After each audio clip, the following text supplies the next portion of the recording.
గురుగారు ఇప్పుడు అన్న చెల్లెలు లేదు అని అంటే అన్న అక్క తమ్ముడు అక్క సో ఇలా రక్షాబంధన్ చేసుకుంటుంటారు సంతోషంగా. ఇప్పుడు రక్షాబంధన్ వస్తుంది కాబట్టి ఏ టైంలో రాఖీ కడితే మంచిది అంటారు, అసలు ఎలా చేసుకోవాలి ఒకసారి దాని గురించి కూడా వివరించి. తప్పనిసరిగా నాన్న, మనం ఉత్తర దక్షిణ భారతదేశాలని చెప్పుకుంటూ ఉన్నాం అవునా. ఇక్కడ వేరే సంప్రదాయాన్ని గౌరవించవద్దు అని నేను చెప్పను, అలా అని చెప్పి మన సంప్రదాయాన్ని మర్చిపోవద్దని కూడా చెప్తున్నాం. ముఖ్యంగా రాఖీ పండుగ, రక్షాబంధనం, దీనికి నేను ఏదైనా చెప్తే జనాలు బాధపడవచ్చు, లేదంటే కామెంట్స్ పెట్టుకోవచ్చు, కానీ ముఖ్య విషయం ఏంటంటే రక్షాబంధనం ఉత్తర భారతదేశంలో పుట్టినటువంటి పండుగ. గత 50 సంవత్సరాల క్రితం దక్షిణ భారతదేశంలో రాఖీ పండుగ లేదు. ఇది నిజం, ఎవరైనా ఒప్పుకోవాల్సినటువంటి నిజమే ఇది. మరి లేనిదాన్ని మనం చేస్తున్నాం, చేసుకుంటూ తప్పేం లేదు దాంట్లో.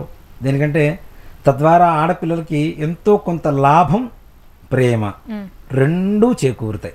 దాంట్లో ఏమాత్రం కూడా సంశయం లేదు నాన్న. ఆడపిల్లలందరూ బాగుండాలి, అందరూ పుట్టింటి వారి ఇచ్చేటువంటి వాటిలో ఆనందాన్ని వెతుక్కుంటారు. వాళ్ళు అక్కడ డబ్బు ఎంత అనేది వెతుక్కోరు. ఇప్పుడు రాఖీ కడతారు, అన్నకో తమ్ముడికో కడతారు. కట్టినప్పుడు ఆయన స్థితిని బట్టి 100 రూపాయలైనా 10 రూపాయలు ఇచ్చినా ఏది ఇచ్చినా మనం లక్ష్మీదేవిని బీరువాలో పెట్టుకునేంత జాగ్రత్తగా చూసుకుంటామో ఈ నోటును కూడా అంతే జాగ్రత్తగా పవిత్రంగా చూసుకుంటారు ప్రేమగా ఆడపిల్లలు, అంత ప్రేమమూర్తులు. కాబట్టి ఆడపిల్లలకి ఇవ్వడంలో ఏమాత్రం కూడా తప్పు లేదు. అసలు నేను చెప్పొచ్చేది ఏంటంటే రాఖీ పండుగ కాదు, అమ్మాయి పుట్టినప్పటి నుంచి ఒక ఇంట్లో పుట్టింట్లో పుట్టింది, పెళ్ళైపోయి పిడకల్లోకి వెళ్ళేంత వరకు కూడా కావలసిన ప్రతి ఒక్కటి పుట్టింటి వారు ఇవ్వాలని చెప్తాను. పెట్టుకునే కుంకుమ కావచ్చు, పూలు కావచ్చు, గాజులు కావచ్చు, ఆభరణాలు కావచ్చు, వస్త్రాలు కావచ్చు, తిండి భోజనం కావచ్చు, ప్రతి ఒక్కటి కూడాను తప్పనిసరిగా పుట్టింటి నుంచే అమ్మాయికి ప్రతి ఒక్కటి అందాలి అనేటువంటిదే శాస్త్రం. ఇప్పుడు రోజు పెళ్ళైన తర్వాత మీ అన్నయ్య గారితోనో మీ నాన్నగారితోనో మాట్లాడుతూ ఉంటే మీ అత్తగారింట్లో కూడా ఒక రకమైనటువంటి జాగ్రత్త పెరుగుతుంది కదా. అరే వీళ్ళకి పుట్టింటి సపోర్ట్ ఉంది, ఈ అమ్మాయికి జాగ్రత్తగా ఉండాలి, ప్రేమగా చూసుకుందాము, ఒక సపోర్ట్ ఉందన్న విషయం అయితే తెలుస్తూ ఉంటుంది కదా. అలాంటిది పండక్కో పబ్బానికో ఒకసారి కాకుండా ప్రతినిత్యం కూడా ఇస్తే ఎంత ఆనందంగా ఉంటుంది నాన్న ఆడపిల్లలకి, అవునా. ఇక్కడ ఎవరింట్లో అన్న పెళ్లి జరిగినప్పుడు మేము అత్తింటి వారి వస్త్రాలను కూడా అడగం కదా, ఎక్కడ లేదు. అది పుట్టింటి వారి వస్త్రాలు, పుట్టింటి వారి కట్నాలు అని చెప్పి పిలుస్తూ ఉంటాం. ఆ పిలిచినప్పుడు ఆ అమ్మాయి తల్లిదండ్రులు, తల్లికి ఎంత ఆనందం ఉంటుందంటే గొప్పగా ఉంటుందన్నమాట. భర్త అత్తింటి వారు 10 లక్షల రూపాయలు పెట్టి పట్టు చీర కొనుక్కొచ్చినా లేనటువంటి ఆనందం పుట్టింటి వారు 1000 రూపాయలు పెట్టి కాటన్ శారీ తీసుకొచ్చి పెట్టినా సరే మా అన్నయ్య గారు పెట్టారు, మా నాన్న పెట్టారు అని చెప్పి అందరూ చూపించుకొని మరీ తిరుగుతుంటారు. అది కట్టుకోవడానికి ఒక అకేషన్ వెతుక్కొని మరీ కట్టుకుంటారు ఆ చీర. దాంట్లో ఎంత ప్రేమ కనబడుతుంది ఆడపిల్లలకి పుట్టింటి మీద కదా. అలాంటి ఆడపిల్లలకి ఎంతో కొంత లాభం ఏర్పడుతుంది కాబట్టి రాఖీ పండుగ జరుపుకోండి, దాంట్లో ఏమాత్రం కూడా సంశయం లేదు. మనకి మన దక్షిణ భారతదేశంలో కూడా ఒక రాఖీ పండుగ ఉంది నాన్న. వాళ్ళందరికీ తెలిసింది రాఖీ పండుగ అనేటువంటిది మనకి నార్త్ ఇండియాలో పుట్టినటువంటి పండుగ, అదే అందరం చేసుకుంటూ ఉన్నాం. కానీ మన తెలుగు రాష్ట్రాలు కావచ్చు, దక్షిణ భారతదేశంలో కూడా ఒక రాఖీ పండుగ ఉంది. దాన్ని పరిపూర్ణంగా మరుగున పడేసాం, అసలు దాన్ని ఎవరికి తెలియదు. 2 రాఖీ పండుగలు ఉన్నాయా, మన తెలుగు వాళ్ళకి మన దక్షిణ భారతదేశంలో ఒక రాఖీ పండుగ ఉందా, ఈ సంగతి కూడా మీకేమైనా తెలుసా? లేదండి కదా. ముఖ్యంగా చెప్పాలి అంటే నాన్న, కార్తీక మాసంలో 2వ రోజు వస్తుంది, దాన్ని యమద్వితీయ అని చెప్పి పిలుస్తారు. దాంతోపాటు భగిని హస్త భోజనం అని చెప్పి పిలుస్తుంటారు. భగిని అంటే ఎవరు? అక్క చెల్లెళ్ళు. హస్తము అంటే చెయ్యి, భోజనము అంటే వాళ్ళు వడ్డించినటువంటి భోజనం చెయ్యటం. అది అసలు దక్షిణ భారతదేశంలో అసలైన రాఖీ పండుగ. ఎలా వచ్చింది ఇది అంటే, యమధర్మరాజు ఆయన పని ఏంటి, పొద్దున్న లేచినప్పటి నుంచి ప్రతి నిత్యం కూడా నిరంతరం పాపులు ఎన్ని పాపాలు చేశారు, ఎన్ని లెక్కలు వేసుకోవాలి, ఎవరికి ఏ శిక్ష వేయాలి, ఎవరికి ఏ మరణదండ వేయాలి, ఏ సమయంలో ప్రాణం తీయాలి, ఇదే ఆయన పని అంతా కూడాను. ఆయన చాలా గొప్పవాడు కదా. ధర్మరాజే మనం భారతంలో గొప్పవాడని చెప్తున్నప్పుడు ఆయన యమధర్మరాజు ఇంకా గొప్పవాడు. ఆయన చాలా బిజీగా ఉండేటువంటి, ఆయన కార్యక్రమాల్లో బిజీగా ఉండేటువంటి సమయంలో ఆయన సహోదరి పేరు యమున. ఆవిడ అన్నయ్య గారిని భోజనానికి పిలుస్తుంది. ఒక్కసారన్నా మా ఇంటికి భోజనానికి రాయ్యా, ఒక్కసారి రాయ్యా అడుగుతూ ఉంటే ఆయన తీరిక చూసుకొని కార్తీక మాసంలో 2వ రోజు అయినటువంటి విధియ రోజున యమున ఇంటికి భోజనానికి వెళ్ళారు. దాన్నే భగిని హస్త భోజనం అంటారు, యమద్వితీయ అంటారు. ఆ రోజున అసలు దక్షిణ భారతదేశ రాఖీ పండుగ అని చెప్తా. ఇక్కడ మనం రాఖీ పండుగకి కానీ లేదంటే యమద్వితీయ భగిని హస్త భోజనం రోజున కానీ రక్షాబంధనం కామన్. రక్షాబంధనం అంటే ఏంటి? ఇప్పుడు కడుతున్నటువంటి రంగుదారాలు, రంగు కాగితాలా? కాదు. మనం పెళ్ళిళ్ళలో చూడండి, చేతికి కంకణం కడతారు, దాన్ని రక్షాబంధనం అంటాం, వాడుక భాషలో కంకణం అంటాం. దేవతా ప్రతిష్టలు చేస్తారు, దానికి కంకణాలు కడతారు. యాగాలు చేస్తారు, యజ్ఞాలు చేస్తారు. ఇట్లాంటి ప్రతి ఒక్క దానికి రక్షణార్థం రక్షాబంధన ధారణంచ కరిష్యే అని చెప్పి మంత్రమే ఉంది, సూత్రమే ఉంది కదా. అంటే రక్షణ కలుగు చేసేదే రక్షాబంధనం కదా. ముఖ్యంగా ఇవన్నీ పోయి చివరికి మనకి ఇష్టం వచ్చినటువంటి రంగురంగు దారాలు, రంగురంగు పేపర్లన్నీ కూడా కూడగట్టుకొని వాటిని కట్టుకొని చేస్తున్నాం. వాటి ద్వారా హెల్త్ ప్రాబ్లమ్స్ వస్తాయని చెప్తా. ఎందువల్ల ఈ రంగు దారాలు, కాగితాలన్నీ కూడాను, చెంకీలు ఇవన్నీ ఉంటాయి. మనం చేతి కట్టుకున్న తర్వాత వాసన చూడటమో లేదంటే ఏదైనా ముక్కు తుడుచుకోవడమో ఏదో చేస్తూ ఉంటాం. వీటి ద్వారా లోపలికి పోతూ ఉంటే లోపల అనారోగ్యం వస్తుందా రాదా? వస్తుంది కదా. మరి రక్షాబంధనం అంటే ఏంటి అంటే దారం, తెల్లటి దారం తీసుకొని అది పోగులు పోసి దానికి పసుపు పూసి మామిడాకు కట్టి అది అన్నకో తమ్ముడుకో కడితే రక్షాబంధనం అవుతుంది. అసలు రక్షాబంధనం అదే. కానీ ఇలా కడుతూ ఉంటారు రాఖీలు. రాఖీలు కట్టుకోవడం ద్వారా ఇలా కట్టుకుంటే అంటే ఈ రంగు కాగితాలు, రంగు దారాలతో కట్టుకుంటే రోగాలు వస్తాయి. పసుపు పూసినటువంటి దారం చేతికి కట్టుకుంటే యాంటీబయోటిక్ ముక్కులోకి నోట్లోకి వెళ్ళిపోతుంది, ఉన్న రోగాలు పోతాయి. రోగాలు పోయేటువంటి రక్షాబంధనం ఎక్కడా? రోగాలు తెచ్చేటువంటి రక్షాబంధనం ఎక్కడా? అవునా? అసలు మన పండుగ మర్చిపోయాం. యమద్వితీయ అనేటువంటి పండుగ ఎవ్వరు బయటికి చెప్పడం లేదు, తెలియదు. భవిష్యత్ తరాల్లో ఇంకా అసలు కనుమరుగైపోతుందో అనేటువంటి ఆలోచన కూడా ఉంది తప్పనిసరిగా. కానీ రక్షాబంధన్ రోజైనా సరే రక్షాబంధనం కట్టించుకోవడం అనేది ఈ విధంగా కట్టుకోండి. దయచేసి ఒక్కసారి ప్రయత్నించండి. చేతికి కట్టిన తర్వాత అది ఉంటే కూడా చూడటానికి కూడా ఆనందంగా ఉంటుంది, ఆరోగ్యపరంగా బాగుంటుంది. ఇక్కడ ప్రతి ఒక్క విషయాన్ని ఆధ్యాత్మికంగా, సూక్ష్మంగా, భౌతికంగా 3 విధాలా చూడాలి నాన్న. అవునా? భౌతికంగా ఏం కనబడుతుంది, ఆధ్యాత్మికంగా ఏ రకమైనటువంటి దృష్టిని ఇస్తుంది, సూక్ష్మంగా ఏ రకమైనటువంటి ప్రయోజనాలను కలుగజేస్తుంది అనేటువంటిది 3 లక్షణాలు ప్రతి విషయంలో ఉంటాయి మనకి హిందూ ధర్మంలో. అలాంటివి అన్నీ వదిలిపెట్టేసి రకరకాల కొత్త కట్టుకుంటున్నారు. దీంతో పాటుగా ముహూర్తం ఎప్పుడు కట్టుకోవాలి? అసలు రాఖీ పండుగే మనది కాదు, ఉత్తర భారతదేశం నుంచి తెచ్చుకున్నామన్న తర్వాత దానికి మరలా ముహూర్తం చూసుకోవడం ఏంటి నాన్న? దొంగతనానికైనా ముహూర్తం పెట్టుకుని దొంగతనం చేసినట్లు ఉంటుంది. అవునా? పక్క వాళ్ళ ఇంట్లో సామాగ్రి తెచ్చుకోవాలంటే ముహూర్తం చూసుకొని తెచ్చుకున్నట్టు ఉంటుంది. అది కరెక్ట్ కాదు కదా. దీనికి చాలా మంది కూడాను భద్రాకాలం, ఈ భద్రాకాలంలోనే కట్టుకోవాలి, ఈ కాలంలో ఈ సమయంలో తప్పితే వేరే సమయంలో పెడితే కట్టుకుంటే చాలా ఆటంకాలు వస్తాయి, కష్టాలు వస్తాయని చెప్పుకుంటూ వెళ్తూ ఉన్నారు. ఉదయం 6 గంటల నుంచి రాత్రి 12 గంటల వరకు ఎప్పుడైనా రాఖీ కట్టుకోవచ్చు నాన్న. మీరే ఉన్నారు, మీరు ఎక్కడో దూరంలో ఉన్నారు, మీ సహోదరుడు ఎక్కడో ఇంకా దూరంలో ఉన్నారు, ఫ్లైట్ ఎక్కి వచ్చే పరిస్థితి కాదు, ట్రైన్లోనో బస్సులోనో రావాలి, వచ్చేసరికి రాత్రి 9 అవుతుంది, భద్రాకాలం ముహూర్తం దాటిపోయింది, నేను రక్షాబంధనం కట్టానని చెప్పి మీరు అంటారా? లేదు. కట్టుకోనని చెప్పి ఆయన అంటారా? మరి దానికి ముహూర్తం ఏముంది నాన్న? చాలా మంది ముహూర్తం ఈ టైంలో కట్టకూడదు, ఈ టైంలో బాగాలేదంట, ఈ టైంలోనే కట్టుకుంటే బాగుంటుంది అనేసి ఈ రీసెంట్ టైంలోనే వచ్చింది. ఇది కూడా గత 6-7 సంవత్సరాల నుంచి ఇది ఎక్కువగా ఊదర కొట్టేసి చంపేస్తున్నారు, జనాల్ని కన్ఫ్యూజన్ లో పెట్టేస్తున్నారు. అసలు పండుగ వచ్చిందే మనకి దాదాపు 50-60 సంవత్సరాల క్రితం అని చెప్తున్నాను.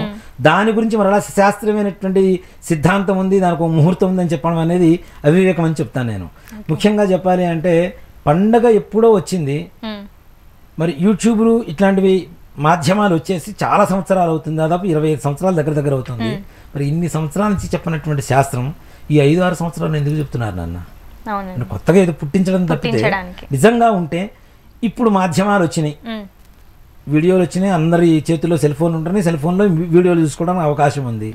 కానీ ఇవేవీ లేనప్పుడు కూడా కొన్ని 100 సంవత్సరాల క్రితం కూడా కొన్ని పండుగలు మనకి కన్ఫ్యూజన్లో వస్తుంటాయి, ఇవాళ రేపా అనేటువంటిది అవునండి. ఒక సంశయం ఉంటూ ఉంటుంది.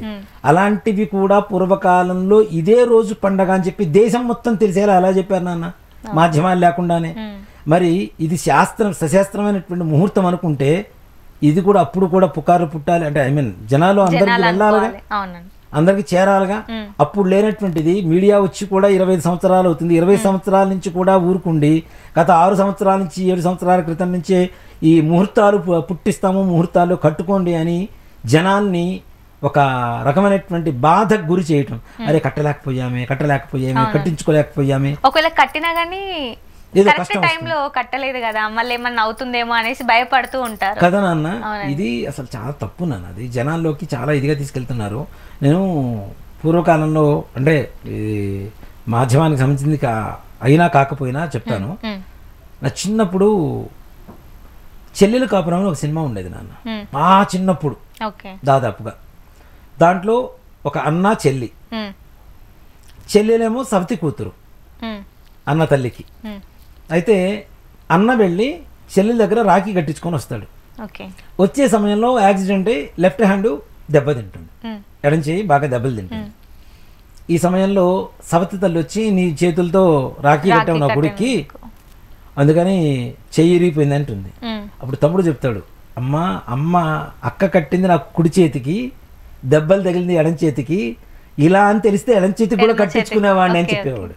అంత గొప్పదాన్ని తీసుకొచ్చి దాని ముహూర్తాలకి ఇట్లాంటి వాటికి ఆపాదించుకుంటూ జనాల్ని కన్ఫ్యూజన్ చేస్తూ ఇలా ఏ రకమైనటువంటి పద్ధతిలో తీసుకెళ్ళొద్దు అనేదే నా వాదన, నా ఆత్మ నివేదన, నా ఘోష మొత్తం కూడా ఇదే. ఓకే అండి. గురువుగారు రాఖీ కట్టే సమయంలో హారతి ఇస్తూ ఉంటారు, కొంతమంది నార్మల్గానే రాఖీ కడుతూ ఉంటారు, కొంతమంది హారతి ఇవ్వడం, అక్షంతలు వేయడం ఇదంతా చేస్తుంటారు. అక్క కాళ్ళు తమ్ముడు పట్టుకోవచ్చు కానీ సో చెల్లి కాళ్ళు అన్న పట్టుకోకూడదు, లేదనంటే అన్న రాఖీ కట్టిన తర్వాత మళ్ళీ అన్న కాళ్ళు మొక్కుతూ ఉంటారు, తమ్ముడి కాళ్ళు మొక్కుతూ ఉంటారు. అసలు ఎవరి కాళ్ళు పట్టుకోవాలి, ఈ హారతి ఇవ్వడం ఇదంతా చేయొచ్చు అంటారండి? ముఖ్యంగా నాన్న మంగళహారతి ఇవ్వడం తప్పేం లేదు. ఎప్పుడో ఒక సంవత్సరానికి ఒకసారి అన్న వచ్చాడు, హారతి ఇచ్చి స్వాగతించడం తప్పేం లేదు, కూర్చోబెట్టి చేయొచ్చు, కట్టవచ్చు. దీంట్లో ముఖ్యంగా అన్నకి చెల్లెలు నమస్కారం చేయవచ్చు, అక్కకి రాఖీ కట్టించుకున్న తర్వాత తమ్ముడు నమస్కారం చేయాలి. మన హిందూ ధర్మంలో ఏంటంటే పెద్దవాళ్ళు చిన్నవాళ్ళకి నమస్కారం చేస్తే ఆయుక్షీణం అనేటువంటిది సంపూర్ణంగా మనం నమ్ముతూ ఉంటాం, అవునా? దీంట్లో ఇంకో పద్ధతి కూడా ఉంది నాన్న. ఇంటి ఆడపడుచు కాళ్ళు మన కాళ్ళు మొక్కకూడదు, మనమే ఆడపడుచు కాళ్ళు మొక్కాలని ఇది కొత్త సంప్రదాయం ఎక్కడి నుంచో తీసుకొచ్చారు, నాకు అర్థం కాలేదు. అది ఇప్పటికీ జరుగుతూనే ఉంది. ఇంటి ఆడపడుచు కాళ్ళు మొక్కుతారు, ఓకే, అది కాదని చెప్పను. కానీ తండ్రి కూడా పోయి కూతురు కాళ్ళు మొక్కుతున్నాడు అంటే ఆయుక్షీణమే కదా, సంపూర్ణంగా కావాలని చెప్పి మన కూతురు ఎక్కువ కాలం బ్రతకూడదని మనం కోరుకుంటున్నట్టే కదా. పెద్దల ఆశీస్సులు కావాలి, అవునా? పిల్లల అభిమానం కావాలి, అంతేగాని ఆ ఆడపిల్లకి ఇంటి ఆడపిల్లకు ప్రాధాన్యత ఉంది. కానీ అలా అని చెప్పి తండ్రి తల్లి వెళ్ళి అన్నలు వెళ్ళి నమస్కారం చేయమని ఏ శాస్త్రాలు ఎక్కడా లేవు. అలా చేస్తే ఆయుక్షీణం కలుగుతుంది, పెద్దవాళ్ళు పిల్లలకి నమస్కారం చేయకూడదు అనేటువంటిది పద్ధతి. కాబట్టి దాంట్లో ఏ రకమైనటువంటి సమస్య లేదు. దీంట్లో ఇంకొక కొత్త పద్ధతి కూడా తెచ్చారు నాన్న ఈ రాఖీ పండుగలో. మేనమామలకి, మేనమామ కొడుకులకి, తండ్రులకి కూడా కట్టడం ఈ మధ్య ప్రారంభించారు. ఒక వరస ఏంటి, అది ఒక భావన, సహోదర భావన. అంటే వాళ్ళతో సహోదర భావన ఉండకూడదని కాదు నేను చెప్తోంది, కానీ మనకి కళ్ళకి ఫిజికల్గా కనబడుతోంది వాళ్ళు మన మేనమామ కొడుకు, బావ లేదంటే మరిది, అవునా? వరసగానే ఉందిగా. పెళ్లి చేసుకునేవాళ్ళుగా పూర్వకాలంలో, ఇప్పుడంటే తగ్గింది, కానీ మేనమామ కొడుకును కానీ మేనమామ కానీ పెళ్లి చేసుకునేవాళ్ళు, అవునా? ఇలా మేనమామ కొడుకులకి మేనమామలకు కూడా రాఖీలు కడుతూ భవిష్యత్ తరాలకి రిలేషన్ కన్ఫ్యూజన్లో పెడుతున్నారని చెప్తాను నేను. మా అమ్మ ఆయనకి రాఖీ కట్టింది, సో కాబట్టి ఆయన మా అమ్మకి అన్నయ్య, మాకు మేనమామ అని చెప్పి పిల్లలు ఫీల్ అవుతారా లేదా? కట్టింది, రాఖీ కట్టింది, తల్లిదండ్రులు ఎవరో చనిపోయారు అనుకుందాం, చెప్పేవాళ్ళు ఎవరు లేరు. అప్పట్లో మా అమ్మ ఆయనకి కట్టింది, ఆయన మాకు మేనమామ అవుతారు అంటే ఆ మేనమామ కొడుకుని చేసుకుంటాను ఈ అమ్మాయి అంటే అది ధర్మంగా ఉంటుందా? ఉండదు. ఈ అమ్మాయికి మేనమామే కాదు, తల్లికి మేనమామ, అవునా? తల్లికి మేనమామ కొడుకుని చేసుకుంటాను ఈ కూతురు అంటే ధర్మంగా ఉంటుందా? వావి వరసలు మొత్తం మారిపోతున్నాయా లేదా? కాబట్టి అవి కాపాడాలంటే కూడా ఇలాంటివి మనం పిల్లలకి చెప్పేటప్పుడు కూడా తప్పనిసరిగా చెప్పి ఇలాంటివి చేయాలి. అంతేగాని మేనమామలకి తల్లిదండ్రులకి మేనమామ కొడుకులకి రాఖీ కట్టడం అనేటువంటిది కూడా సంప్రదాయం కాదు అనేటువంటిది ఇది. లేదు, ఆడపిల్లలకి అన్నదమ్ములు లేరు, కేవలం ఆడపిల్లలే పుట్టారు ఇంట్లో, సోదర భావంతో ఎవరైతే ఉంటారో వాళ్ళకి కట్టండి, దాంట్లో తప్పు లేదు. అంతేగాని ఎవరికి పడితే వాళ్ళకి కట్టడం అనేటువంటిది కూడా సంప్రదాయ స్థితి అయితే కాదు. సోదర భావంతో ఉంటారు కదా, కనీసం తమ్ముడు భావనో అన్న భావనో ఎవరో ఒకళ్ళు ఉంటారు జీవితంలో, అలాంటి వాళ్ళకి కట్టండి చక్కగా. వాళ్ళ ఆశీస్సులు తీసుకోండి. మీకంటే వయసులో చిన్నవాడైతే మీరు నమస్కారం చేసుకోండి, అక్షతలు వేయండి. ఇప్పుడు మా అక్క బావ ఉంటారు, వాళ్ళకి నేను నమస్కారం చేస్తాను. మా చెల్లెలు ఉంటుంది, మా చెల్లెలు నాకు నమస్కారం చేస్తుంది. మా చెల్లెలు భర్త మా బావగారు నాకంటే వయసులో పెద్ద ఆయనకి నేను నమస్కారం చేస్తాను. ఒకవేళ వయసులో చిన్న వాళ్ళైతే వాళ్ళతో మనం వేయించుకోవచ్చు, మనం అక్షతలు వేయొచ్చు, వాళ్ళతో నమస్కారం చేయొచ్చు. వయసు ఇక్కడ వయసు ప్రధానం. కానీ వరుసలు చూస్తూ ఉంటారు కదండి కొంతమంది, బావ అయ్యారు కాబట్టి బావ కాళ్ళు మనమే పట్టుకోవాలి, బావ మన కాళ్ళు పట్టుకోకూడదు అని అంటారు. అయితే ఇప్పుడు చెల్లెలు భర్త ఉన్నాడు నాన్న, వయసులో చిన్నవాడు, ఇతను పట్టుకుని ఏరా అని పిలుస్తాడా, పిల్లవాడుగా బావా అని పిలుస్తాడు. అక్కడ వయసుకు మీరు మర్యాద ఇస్తున్నట్టేగా. కాబట్టి ఏ రకమైనటువంటి తప్పు లేదు. మనకంటే చిన్నవాళ్ళు ఎవరైనా సరే కాళ్ళకి నమస్కారం చేయొచ్చు, మనం అక్షతలు వేయచ్చు. మనకంటే పెద్దవాళ్ళకి ఎవరికైనా మనం నమస్కారం చేయొచ్చు, వాళ్ళతో అక్షతలు వేయించుకోవచ్చు. దీంట్లో ఏమాత్రం కూడా అనుమానం లేదు. ఓకే.